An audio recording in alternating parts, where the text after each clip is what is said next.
আচ্ছা, আমার এই ইংরাজি ক্লাসগুলি মানে বিশেষ করে যারা দুর্বল তাদের জন্য এই ক্লাসগুলি। আমরা সিম্পল পাস্ট টেন্সের অলরেডি 3টে ভিডিও দেখে ফেলেছি, এই নিয়ে 4টে ভিডিও। আরও কিছু উদাহরণ এবং নিয়মের মাধ্যমে আমি সিম্পল পাস্ট টেন্স বোঝানোর চেষ্টা করছি। সিম্পল পাস্ট টেন্স আমি গত 3টে ভিডিও তোমরা যদি না দেখে থাকো, ওটা দেখে এসে তারপর এই ভিডিও দেখবা। সাধারণ অতীতকাল, subject plus verb two plus object. এর আগের দিনকেও করেছি, তোমরা দেখবা আমার ভিডিওগুলি। যেমন ধরো আই কেম হেয়ার, আমি এখানে এসেছিলাম। আবার এই টেন্সে নেগেটিভ করার সময় ডিড নট ইউজ করতে হয়। তবে একটা জিনিস খেয়াল রাখতে হবে, এই ডিড নটের পরে কিন্তু আবার ভার্বের 1 নম্বর রূপটায় হয়, খেয়াল রাখতে হবে। যেমন ধরো আই কেম হেয়ার, আমি এখানে এসেছিলাম, নেগেটিভ করার সময় হবে I did not come here. এটা হচ্ছে 1 নম্বর রূপ, তাহলে ডিড নটের পরে 1 নম্বর রূপ বসবে। তাহলে আই কেম হেয়ার, এটা কিন্তু আবার 2 নম্বর রূপ। আই কেম হেয়ার, আমি এখানে এসেছিলাম। সিম্পল পাস্ট টেন্সের বাংলা বাক্যগুলো এরকমই হয়। আমি এখানে এসেছিলাম, আমি সেখানে গিয়েছিলাম, তারা এখানে এসেছিল, দে কেম হেয়ার, তারা এখানে এসেছিল। এটা হচ্ছে কাম ভার্বের 2 নম্বর রূপ, এটাও তাই। তাহলে নেগেটিভ কি হবে? They did not come here, তারা এখানে আসেনি। ডিড নটের পরে ভার্বের 1 নম্বর রূপ, এই তো 1 নম্বর রূপ, ঠিক আছে। ইউ ওয়েন্ট টু স্কুল, তুমি স্কুলে গিয়েছিলে। টু গেট অ্যাডমিশন, ভর্তি হতে।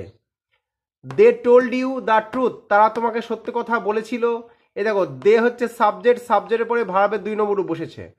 ইউ হচ্ছে সাবজেক্ট, ইউ এর পরে ওয়েন্ট বসেছে। ইউ ওয়েন্ট মানে তুমি গিয়েছিলে, ঠিক আছে। ইউ গো ভার্বের 2 নম্বর রূপ হচ্ছে ওয়েন্ট। ইউ ওয়েন্ট, তুমি গিয়েছিলে। টু স্কুল, বিদ্যালয়ে। টু গেট অ্যাডমিশন, ভর্তি হতে। দে টোল্ড ইউ, তারা তোমাকে বলেছিল, দ্য ট্রুথ, সত্যি কথা। তাহলে এই টোল্ড হচ্ছে টেল ভার্বের 2 নম্বর রূপ, টেল মানে বলা। ঠিক একইভাবে they did not tell you the truth, তারা তোমাকে সত্যি কথা বলেনি, এটা নেগেটিভ সেন্টেন্স এই সিম্পল পাস্ট টেন্সের। তাহলে সিম্পল পাস্ট টেন্সে নেগেটিভ করতে হয় ডিড নট দিয়ে, তেমনিভাবে ডিডটাকে আগে নিয়ে এসে প্রশ্ন করতে হয়। ডিড আই গো দেয়ার, আমি কি সেখানে গিয়েছিলাম। ডিড ইউ, তুমি কি। নোটিস দ্যাট, এই নোটিস করা মানে লক্ষ্য করা, তুমি কি ওটা লক্ষ্য করলে, এরকম। দ্য মঙ্ক ব্লেসড মি, অর্থাৎ সন্ন্যাসী আমাকে আশীর্বাদ করেছিল বা করলো। The Monk blessed me, bless মানে আশীর্বাদ করা। এটা আমরা এখানে ভার্বের 2 নম্বর রূপ লেখা আছে। তাহলে আমি বারবার 2 নম্বর রূপ কেন বলছি, কারণ নিয়মটা বারবার তুলে ধরছি তোমাদের সামনে। সাবজেক্ট প্লাস ভার্ব টু, এবার নেগেটিভ করার সময় ডিড নট বসে, ডিড নটের পরে 1 নম্বর রূপ। আবার প্রশ্ন করার সময় ডিডটা আগে আসে, সেক্ষেত্রেও ভার্বের 1 নম্বর রূপ বসে ডিড দিয়ে প্রশ্ন করার সময়, সাবজেক্টের পরে।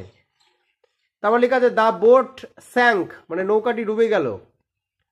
রবীন্দ্রনাথ রোট, রবীন্দ্রনাথ লিখেছিল মেনি পোয়েমস ফর কিডস, বাচ্চাদের জন্য। ফর মানে জন্য অর্থে ব্যবহার করা হয়, এটাও খেয়াল রাখবা। রবীন্দ্রনাথ রোট, এই রোটটা কোথায় থেকে আসে? রাইট ভার্বের 2 নম্বর রূপ। রবীন্দ্রনাথ সাবজেক্ট, রোট লিখেছিল। রবীন্দ্রনাথ রোট মেনি পোয়েমস, রবীন্দ্রনাথ অনেক কবিতা লিখেছিল। ফর কিডস, বাচ্চাদের জন্য। হি বিকেম, সে হয়েছিল। এ ডক্টর, একজন ডাক্তার। দে কট মি, এ কট হচ্ছে ক্যাশ ভার্বের 2 নম্বর রূপ। এটা দে হবে এই জায়গাটাতে, THEOY, এই জায়গায় হবে দে। দে কট মি, তারা আমাকে ধরেছিল। বাই মাই হেয়ার, অর্থাৎ তারা আমাকে আমার চুল ধরেছিল। দে কট মি, তারা আমাকে ধরলো।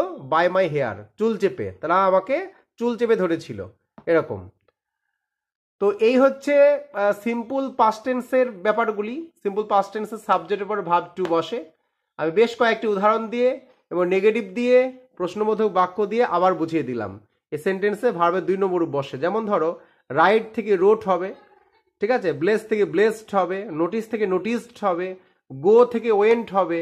গো মানে যাওয়া, ওয়েন্ট মানে গিয়েছিল, কাম মানে আসা, কেম মানে এসেছিল, এরকম।